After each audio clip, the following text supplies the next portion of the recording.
2016 সাল। নেত্রকোনার সীমান্ত ঘেঁষা এক গ্রাম। গ্রামটা ছোট, শান্ত, কিন্তু একটা বাড়ি নিয়ে সবার ভয়।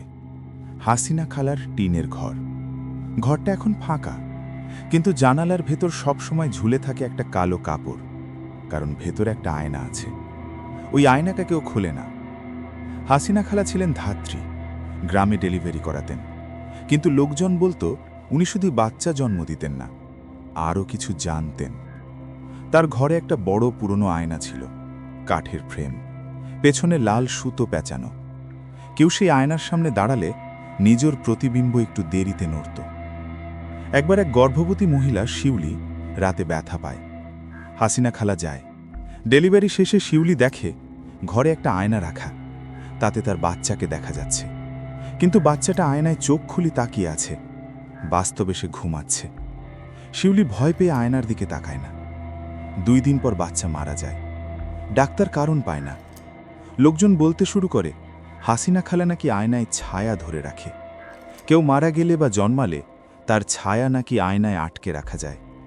কিন্তু একটা সমস্যা, আয়না খালি থাকতে পারে না, কাউকে না কাউকে ভেতরে থাকতে হয়। এক রাতে তার চিৎকার শোনা যায়।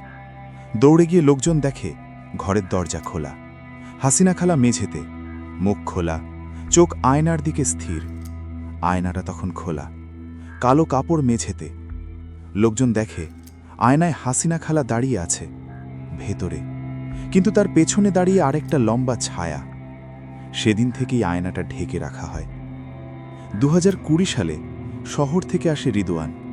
ইউটিউবের জন্য ভূতের ভিডিও বানায়। সে শোনে আয়নার গল্প, বিশ্বাস করে না। এক রাতে চুপে ঘরে ঢোকে, ক্যামেরা অন, কালো কাপড় সরায়। আয়নায় প্রথমে কিছু নেই, তারপর তার নিজের পেছনে আরেকটা মানুষ দাঁড়িয়ে। ক্যামেরা ঘুরিয়ে পেছনে তাকায়, কেউ নেই। আবার আয়নায় লোকটা হাসছে, তার মুখে সেলাইয়ের দাগ, চোখ কালো।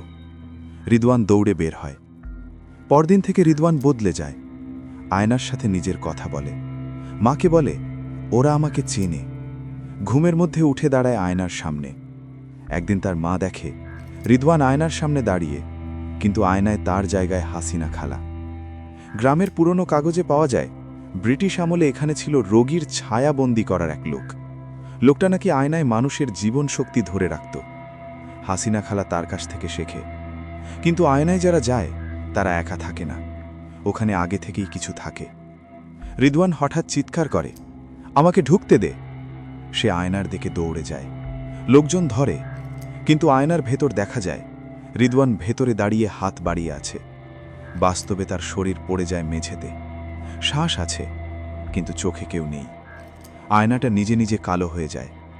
আয়নাটা এখনও ওই ঘরে আছে, কালো কাপড় ঢাকা। গ্রামের নিয়ম, যদি আয়না কাঁপে কেউ কাছে যায় না, কারণ তারা বলে ভেতর থেকে কেউ জায়গা চাইছে।